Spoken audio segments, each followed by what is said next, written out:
भूम नाही म्हणजे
की गुंतवणूकदारांचे पैसे जे आहेत ते मिळतील त्याची शाश्वती नाही आहे, कारण की लाडक्या बहीण योजनेवर पैसे सध्या द्यावं लागतात. हे खरं आहे का?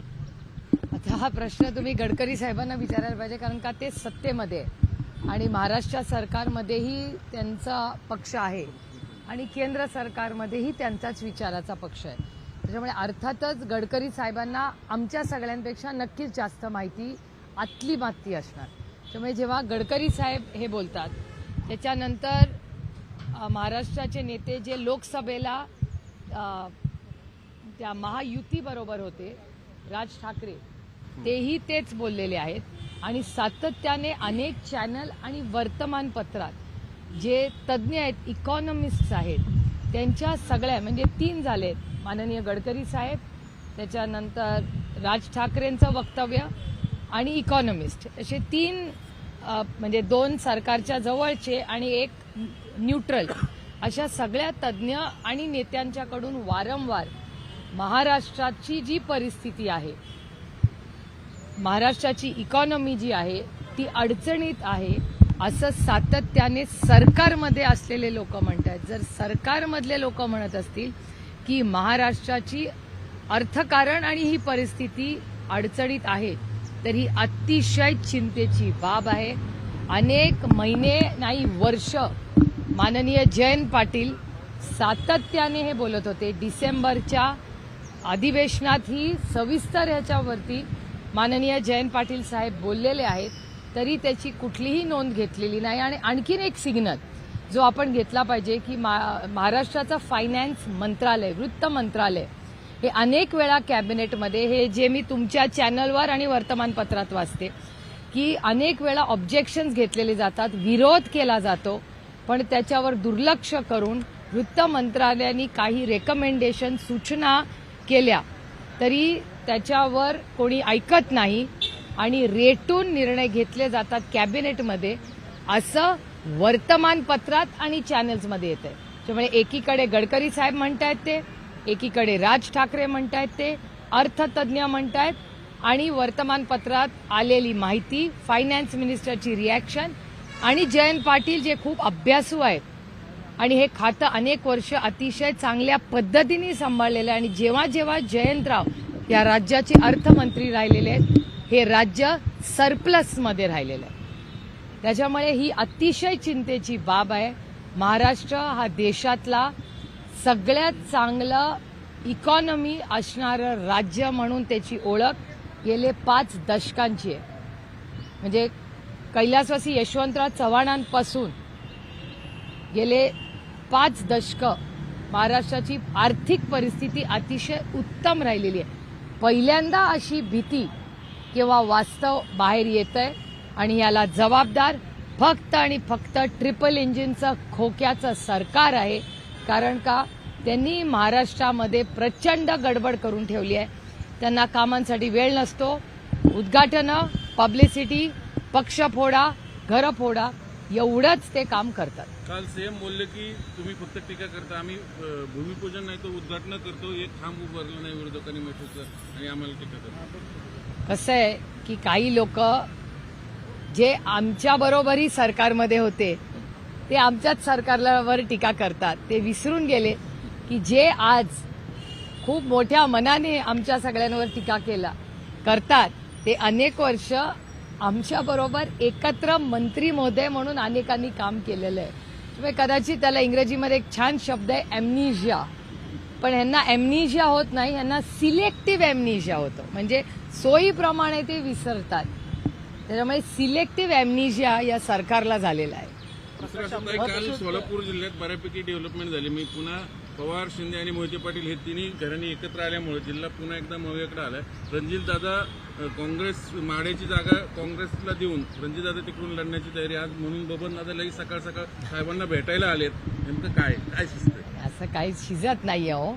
आमचे सगळ्यांचे 5 दशकाचे ऋणानुबंध आहेत आणि अर्थातच विजयदादा, शिंदेसाहेब आणि आदरणीय पवारसाहेब आमच्या तिन्ही कुटुंबाचे अतिशय प्रेमाचे अनेक वर्षाचे संबंध आहेत. कधी राजकीय मतभेद झाले असतील, पण आम्ही वैयक्तिक संबंधात कधीही कटुता कोणीच आणून दिलेली नाही. तुमची स्टेटमेंट्स पहा सगळ्यांचे. त्यामुळे एक खूप म्हणजे महाराष्ट्र आणि काँग्रेसची संस्कृतीत लहानाचे मोठे झालेले अतिशय सुसंस्कृत असं राजकारण करणारे हे सगळे नेते आहेत आणि काल ते सगळे एका व्यासपीठावर आले. रणजितदादांनी अनेक वर्ष आम्ही एकत्र रणजितदादांबरोबर काम केलेलं आहे. रणजितदादा महाराष्ट्रातले एक युवा नेते ज्यांच्याकडून सगळ्यांच्याच खूप अपेक्षा आहेत आणि काल ते व्यासपीठावर येऊन शिंदे साहेबांबद्दल जे बोलले आमच्या सगळ्यांसाठी जे खूप समाधानाची आणि आनंदाची गोष्ट आहे. आणि बबनदादा आज जे आदरणीय पवार साहेबांना भेटायला आलेले आहेत, बबनदादांचे आणि आमचे अतिशय कौटुंबिक संबंध अनेक दशकांचे आहेत आणि आदरणीय पवार साहेबांना भेटायला हे सगळे नेहमी येत असतात. आणि अर्थातच आदरणीय पवार साहेबांचं घर जे प्रेमाचं आहे, विश्वासाचं आहे, ते नातं फक्त तोडोफोडोचं नाही आहे, काही गोष्टी दिलसे पण करायच्या असतात.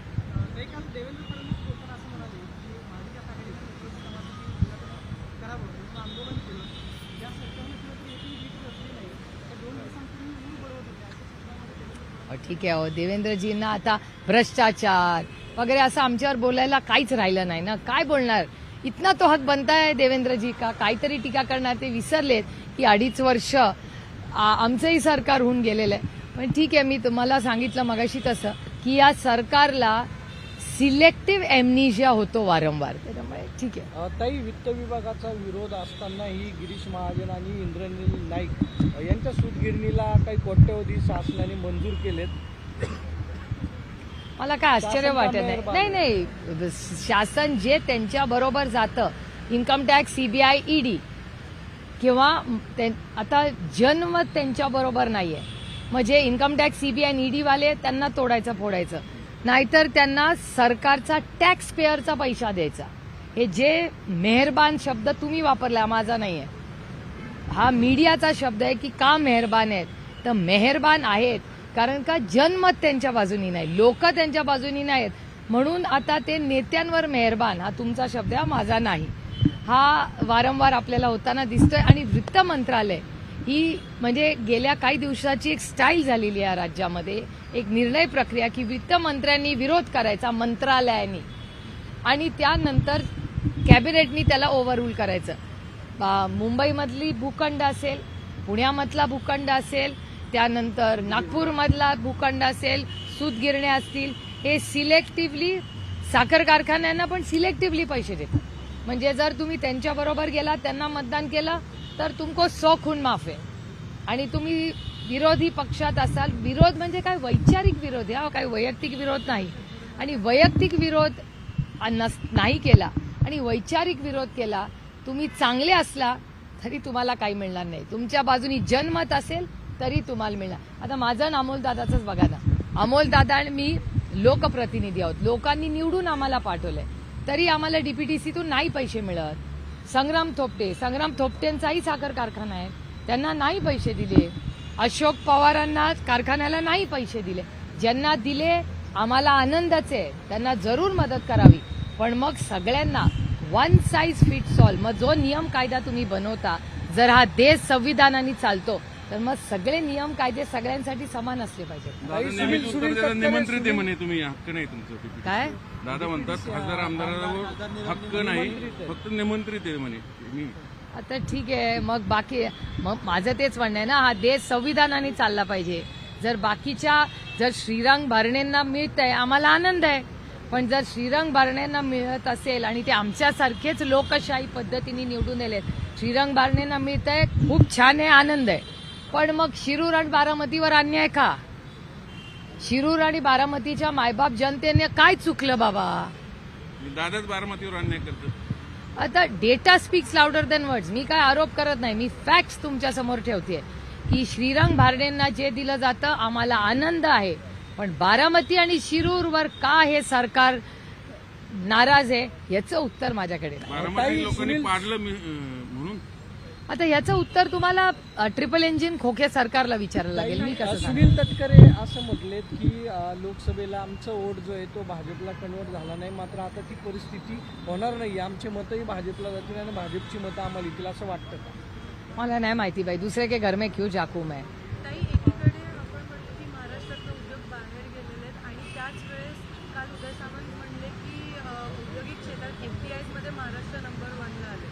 हो, हे डेटा सारखा सांगत बसतात. फॅक्च्युअल काय आहे, आपण पुण्यात आहोत, पुण्याच्या चाकणमध्ये मोठी इन्व्हेस्टमेंट येणार होती की नाही 2 लाख कोटी रुपयाची, काय झाली त्याची इन्व्हेस्ट? हिंजवडीमध्ये पण इन्फ्रास्ट्रक्चरसाठी आम्ही किती पाठपण, मी स्वतः आठवड्याला हिंजवडीचा ट्रॅफिक सुधारावा याच्यासाठी सातत्याने पाठपुरावा करते का. आणि फक्त हिंजवडी नाही, संपूर्ण पुणे शहरामध्ये इन्फ्रास्ट्रक्चरचे प्रोजेक्ट ते सातत्याने करतात असं म्हणतात, पण बेसिक इन्फ्रास्ट्रक्चर मागच्याच आठवड्यात पुण्यामधल्या अनेक प्रोफेशनल लोकांनी एक मोठं आर्टिकल लिहिलं वर्तमानपत्रात की पुण्यामध्ये ट्रॅफिक असेल, पाणी असेल, तुंबणं असेल, पाणी, कचरा, इन्फ्रास्ट्रक्चर हे पूर्णपणे कोलॅप्स झाले. मी एकटी म्हणत नाहीये, पुणे शहरातले अनेक नागरिक जे प्रोफेशनल्स आहेत, काम करतायत, कुठल्याही राजकीय पक्षाबद्दल त्यांचं काही मत नाही असे लोक म्हणतात, कारण का ते रोज पुण्याच्या रस्त्यावर असतात, कामाला जातात, किती तासन तास लोक अडकून पडलेले असतात पुण्यामध्ये. हे दुर्दैव आहे. ताई, निवडणुकाच्या पार्श्वभूमीवरती धर्मवीर चित्रपट जो आहे तो आला आणि त्याच्यावर आता वाद सुरू झालाय. धर्मवीर आनंदी साहेबांच्या मृत्यूची कारणं जी आहेत ती समोर येत आहेत, मग निवडणुकीच्या वेळेसच हे काय येतं? मला गंमत वाटते की हा सिनेमा आणि TV सिरियल नाहीये, ते Amazon, नेटफ्लिक्सवर बघायचं असतं. हे या देशाचं वास्तव आहे. आम्ही राजकारणात कशासाठी आलो तर पॉलिसी मेकिंगसाठी. पॉलिसीज अशा करायच्या, निर्णय असे करायचे की त्याच्यात मायबाप जनतेच्या आयुष्यात एक चांगला बदल घडवण्यासाठी. सिनेमा हा असलाच पाहिजे. सिनेमा ही एक इंडस्ट्री आहे आणि त्या इंडस्ट्रीमधून प्रचंड एम्प्लॉयमेंट होते. त्याच्यामुळे इंडस्ट्री म्हणून सिनेमाकडे आपण पाहिलंच पाहिजे, एंटरटेन म्हणून पाहिलं पाहिजे, करमणूक म्हणून पाहिलं पाहिजे. पण सिनेमा हे काय राजकारण होऊ शकत नाही ना. आणि जी घटना 23 वर्षापूर्वी झाली, तुम्ही इतके वर्ष सत्तेत राहिला, होम मिनिस्ट्री तुमच्याकडे, टेलिव्हिजनमध्ये तुमची नियत जर साफ असेल तर टेलिव्हिजनमध्ये बोलण्यापेक्षा तुम्ही जाऊन पोलीस कमिशनरकडे गेलं पाहिजे, किंवा तुमच्या कॅबिनेटमध्ये या राज्याचे होम मिनिस्टर येतात ना कॅबिनेटला, त्यांना सांगा, कंप्लेन करा, त्याच्यात काय. हर्षवर्धनच्या विरोधात मी यायच्या आधीच सगळे पक्षातले लोक गेले की आयात नको उमेदवार. मी खरं तर हर्षवर्धन यापूर्वी बोलून दाखवले की तू तरी घेऊ म्हणतात, मी त्यांची इच्छा आहे. नेमकं काय आता नाही, काल मलाही आदरणीय पवार साहेबांना, इंदापूरचे सगळे आमचे सहकारी नेते पदाधिकारी पवार साहेबांना भेटले, ते मलाही काल संध्याकाळी भेटले. त्यांची एवढीच विनंती आहे की या महाराष्ट्राच्या मायबाप जनतेच्या आशीर्वादामुळे राष्ट्रवादी काँग्रेस पक्ष आणि तुतारी वाजवणारा माणूस जे आमचं चिन्ह आहे, तर तुतारी वाजवणारा माणूस हे चिन्ह घेऊन महाराष्ट्राच्या स्वाभिमानासाठी सगळ्यांनी लढावं अशी अनेक लोकांची इच्छा महाराष्ट्रात दिसते आणि ती तुमच्या चॅनल्सवरही वारंवार दिसते. त्याच्यामुळे इंदापूरमध्येही काही लोकांच्या भावना आहेत. राष्ट्रवादी काँग्रेस पक्ष हा पारदर्शकपणे नेत्यांचा पण आणि कार्यकर्त्यांचा आणि पदाधिकाऱ्यांचा मान सन्मान करून निर्णय घेणारा पक्ष आहे आणि लोकशाही पद्धतीने हा पक्ष चालतो. त्याच्यामुळे प्रत्येक जण येऊन नाही, एंट्री असं नाही हो, एंट्री आणि एक्झिट असं नसतं. मी अनेक वेळा हे मी चॅनल्सवरही बोललेले आहे की हर्षवर्धन पाटील ज्यांना मी आदराने भाऊ म्हणते, हर्षवर्धन भाऊंचे आणि आमचे कौटुंबिक संबंध 6 दशकांचे आहेत आणि मी जोपर्यंत आहे तोपर्यंत ते प्रेमाने आदराने पाळलेच जातील. कोण कुठल्या पक्षात आहे हे नाही, पण सिनियर भाऊ जे होते, सिनियर भाऊंचे आणि आमचे कौटुंबिक संबंध, त्याच्यानंतर भाऊ गेल्यानंतर हर्षवर्धन भाऊ राजकारणात आले, त्यामुळे आमचे कौटुंबिक संबंध कालही होते, आजही आहेत आणि उद्याही राहतील. आता कोण काय निर्णय घेईल राजकीय, ह्याचा आणि आमच्या कौटुंबिक संबंधाचा काहीही संबंध नाही. सुनील केदार यांनी एक असं वक्तव्य केलंय की 2 महिन्यांमध्ये महाविकास आघाडीचं सरकार येईल. मग आता जे IAS IPS अधिकारी भाजपसाठी काम करतायत त्यांना आम्ही सॅल्यूट मारायला लावू किंवा त्यांना आम्ही भाजपचा गणवेश घालायला लावू अशा स्वरूपात? तुम्हाला सुनील केदारांचा तुम्हाला स्वभाव माहिती आहे, थोडा हसी मजाक इतका तो हक बनता आहे यार. काय झालंय, भारतीय जनता पक्षामध्ये हसणं मना आहे, त्याच्यामुळे थोडं पण कोणी हलकं फुलकं काय बोललं की तुम्ही लोक फार ते सिरियसली आणि मनाला लावून घेतात. मुख्यमंत्र्यांनी जो बंड पुकारला होता चित्रपटात हिरोईनसोबत असं दाखवलं का हिंदुत्वासाठी तो बंड पुकारला, अशा पद्धतीनं मी तुम्हाला सांगू, मी सिनेमा हे करमणूक म्हणून बघते आणि राजकारण खूप गांभीर्याने करते. मी दोन्ही मिक्स नाही करत. Cinema is happiness and entertainment, ते काम नाही आहे, कुणाचंच नाही आहे. मग काय सिद्ध काय करायचं त्यांना त्यांचं? मला कसं माहिती असेल, मी सिनेमा करमणूक आणि एंटरटेनमेंट म्हणून बघते. निर्मला सीतारामनवर FIR करावं असं पोलिसांनीच म्हटलंय. ते इलेक्ट्रॉनिक बॉन्डचा विषय होता. आता त्यांची राजीनाम्याची मागणी पण होती. नाही, खूप धक्कादायक ती सगळी घटना आहे आणि नोव्हेंबरमध्ये जेव्हा पार्लमेंट सुरू होईल तेव्हा आमची पहिली मागणी सरकारमध्ये असेल की आम्हाला ह्या सगळ्याची पारदर्शकपणे इन्क्वायरी झाली पाहिजे. कारण मलाही आश्चर्य वाटलं खरं तर, मला निर्मलाजींबद्दल अशी बातमी येईल असं माझ्या ध्यानीमनी कधी नव्हतं. कारण का निर्मलाजींना एक अतिशय सुसंस्कृत महिला म्हणून मीही अनेक वर्ष अतिशय जवळून पाहिलेलं आहे. त्यामुळे ज्या पद्धतीने हे जे मीडियामध्ये येत आहे हे माझ्यासाठी अतिशय वेदना देणारं आणि आश्चर्यचकित करणारं आहे. नरहरी झिरवळ हे मंत्रालयाच्या गेटवरती आजपासून आंदोलनासाठी बसत आहेत. त्यास म्हणतात की धनगर समाजाला एसटी प्रवर्गातून जे आरक्षण देण्याची मागणी केली जाते त्याला त्यांचा विरोध आहे. नरहरी झिरवळ हे सत्ताधारी पक्षातले आमदार आहेत आणि ते काल मंत्रालयाच्या गेटवरती आंदोलन करतात. माझं म्हणणं आहे की जर सत्तेत असलेल्या आमदाराला जर रस्त्यावर उतरून आंदोलन करावं लागत असेल तर ह्याच्यावर मला पुढे काही बोलायची गरजच नाही आहे. आणि मला असं वाटतं झिरवळ साहेबांनी पहिली गाठ घेतली पाहिजे माननीय देवेंद्र फडणवीसांची. कारण का 10 वर्षापूर्वी आमचं बारामतीतलं घर आहे, त्या घराच्या बाहेर येऊन 10 वर्षापूर्वी देवेंद्र फडणवीसांनी भाषण केलं होतं की पहिल्या कॅबिनेटमध्ये धनगर समाजाला आरक्षण देऊ. त्यामुळे मी सातत्याने हे सांगते की धनगर, मराठा, लिंगायत, मुस्लिम आणि भटक्या विमुक्त समाजाच्या आरक्षणाच्या बाबतीत अतिशय फसवणूक कोणी केली असेल तर ती भारतीय जनता पक्षाने केलेली आहे. आणि झिरवळ साहेब जे आंदोलन करतायत, मी पूर्ण त्यांच्या भावना समजू शकते, पण ह्याच्यातूनच दिसतंय तुम्हाला की महाराष्ट्र सरकारचा कारभार हा किती विस्कळीत आहे, ज्याच्यात सत्तेत असलेल्या आमदारालाही रस्त्यावर उतरावं लागतंय, त्याचं कोणीही ऐकत नाहीये. एक आदिवासी महाराष्ट्राचा सुपुत्र ज्याला हक्कासाठी लढावं लागतंय, हे सरकार इतकं निर्दयी आहे, निष्क्रिय आहे आणि असंवेदनशील आहे की त्यांना रस्त्यावर उतरावं लागतंय. झिरवळांच्या पाठीशी माझं म्हणणं आहे की कुठलंही आरक्षण असेल, मराठा, धनगर, लिंगायत, मुस्लिम आणि भटक्या विमुक्तांची मागणी आहे.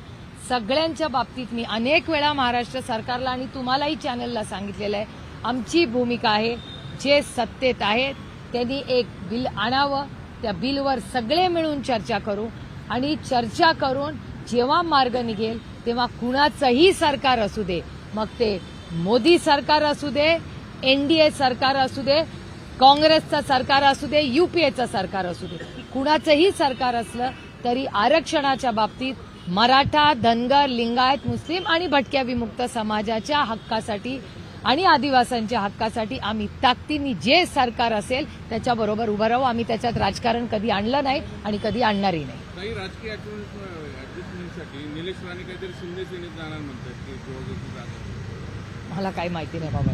ताई, राज्य मंत्रिमंडळात चाललंय काय? कारण आपण पाहिलं होतं की बावनकुळेंच्या संस्थेला एक भूखंड देण्यात आला होता. त्याला वित्त विभागाने विरोध केला असं सांगितलं गेलं, पण भूखंड दिला गेला. आता गिरीश महाजनांशी संबंधित सूतगिरणीला पण तसंच ही रोजचाच झालंय. वित्तमंत्री म्हणजे मंत्रालय जे बॅकबोन असतं, बजेट शिवाय कुणाचं घर चालतं का इथे? बजेट हे सोल आहे, म्हणजे बॅकबोन आहे कुठल्या तरी सरकारचं.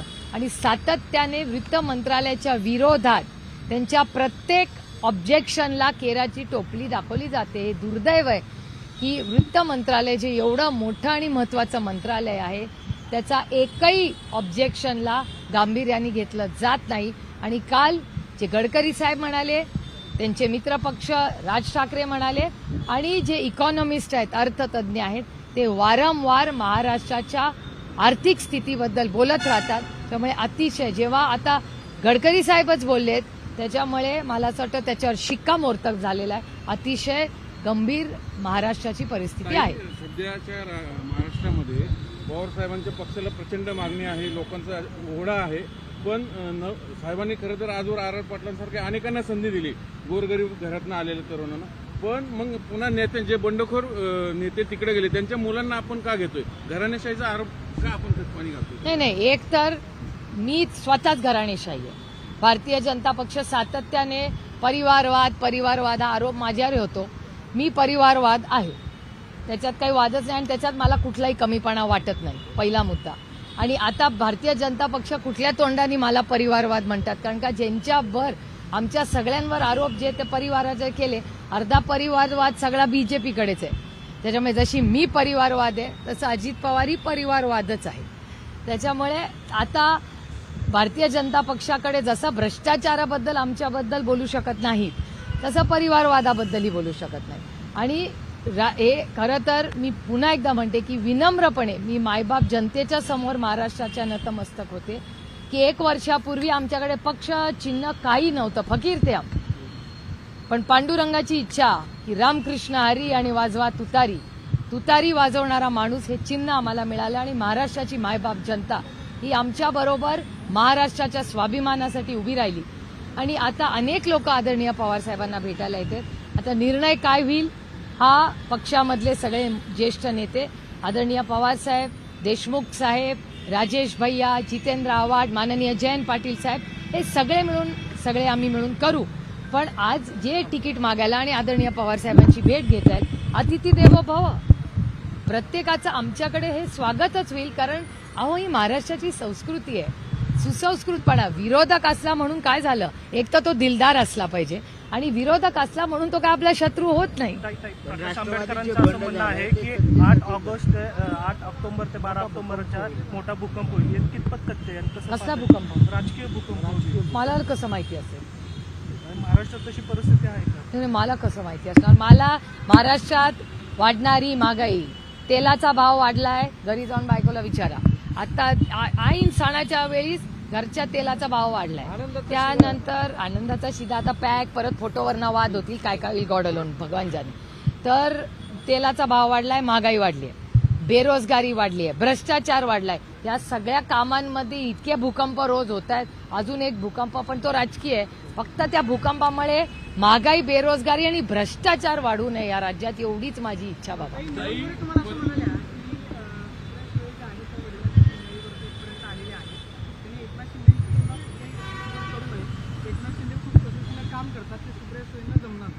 पण मी कधी एकनाथ शिंदेची केलीच नाहीये, मी कधीच केली नाही तुलना. मी कुणाचीच तुलना कुणाची करत नाही. तिकडे परभणीमध्ये एक ओबीसी उपोषण करता गावात गेल्यानंतर त्यांनी छत्रपतींच्या प्रतिमेला हार घातल्यावर त्या गावातल्या जरांगे समर्थकांनी पुन्हा त्या छत्रपतींच्या विटाळ झाला म्हणून दुग्धाभिषेक केला. अशी घटना महाराष्ट्रात, पुरोगामी महाराष्ट्रात घडणं हे किती? जरूर. एक तर मी हे पाहिलेली नाही, आज सकाळी पेपरमध्ये पण नाही आलेली माझ्या वाचनात, पण जरूर मी याची माहिती काढीन आणि नक्की तुम्हाला त्याचं उत्तर देईन. कारण का नक्की काय झालंय हे जरूर मी समजून घेईन. कारण का तुम्ही म्हणताय की आपल्या पुरोगामी महाराष्ट्रामध्ये ज्यांनी नेहमी देशाला दिशा दिलेली आहे, अशा महाराष्ट्रात कुणालाही वेदना होतील अशा घटना कोणीही बोलू नये किंवा करू नये अशी माझी प्रयत्न असतो आणि माझीही सगळ्यांना विनंती काही राहील. दोन प्रश्न इंग्लिशमध्ये पण घ्या. एक मिनिटांचं उद्या बाबा मराठी उद्या सगळं. नाशिकमध्ये एअरपोर्टवर लाईट बंद झाल्यामुळे 2 महसूल मंत्री अडकून पडले होते. लाईट बंद पडली. हा एअरपोर्ट. बरं मला गंमत वाटते ज्या सरकारमध्ये म्हणजे ज्या सरकारचं म्हणणं आहे की एनर्जी सरप्लस स्टेट आहे ना महाराष्ट्र. मग जर एनर्जी सरप्लस स्टेट आहे ह्या सरकारनी मोफत वीज दिली आहे बरोबर. जर मोफत वीज शेतकऱ्यांना दिली आहे जरा तुम्ही जाऊन माहिती काढा की किती वीज मोफत दिलेली खरी पण किती येते किती वेळा वीज मिळत नाही लोकांना याचाही एक आढावा खरं तर तुम्ही चॅनलवाल्यांनी. जे सरकार सरप्लस आहे घोषणा झाली ना पण खरंच बटन दाबल्यावर किती वेळा लाईट किती तास लाईट असते याचा कोणीतरी आढावा घ्यावा. आणि सरकार सातत्याने म्हणतं की पॉवर सरप्लस आहे म्हणजे लागतं त्याच्यापेक्षा जास्त पॉवर या सरकारकडे आहे. तसं जर असेल तर मग 1 मिनिटही लाईट जायला नाही पाहिजे कुठेही राज्यामध्ये. याचा अर्थ खोटं बोल आणि रिटून बोल याचं आणखीन एक उदाहरण. काही शेवटचा प्रश्न. पवार साहेब कर्जत अमखेडमध्ये बोलताना असं म्हणाले की रोहित पवारांची 5 वर्ष जनतेची सेवा करण्यामध्ये गेली, पुढची 5 वर्ष महाराष्ट्राची सेवा करण्यामध्ये झाली. त्यामुळे तर्कवितर्क लढवले जाते की सरकार आल्यानंतर रोहित पवार मंत्री होतील. मात्र त्यावरती गिरीश महाजन असं म्हणाले की अनेक जणांनी मंत्रिपदाचे पोट शिवले मात्र सरकार येण्यासाठी 145चा आकडा लागतो. बरोबर आहे ते म्हणतात ते बरोबर आहे स्टेटमेंट. मुख्यमंत्री फ्लेक्स पण लागू. दोघांचंही स्टेटमेंट बरोबर आहे. ठीक आहे.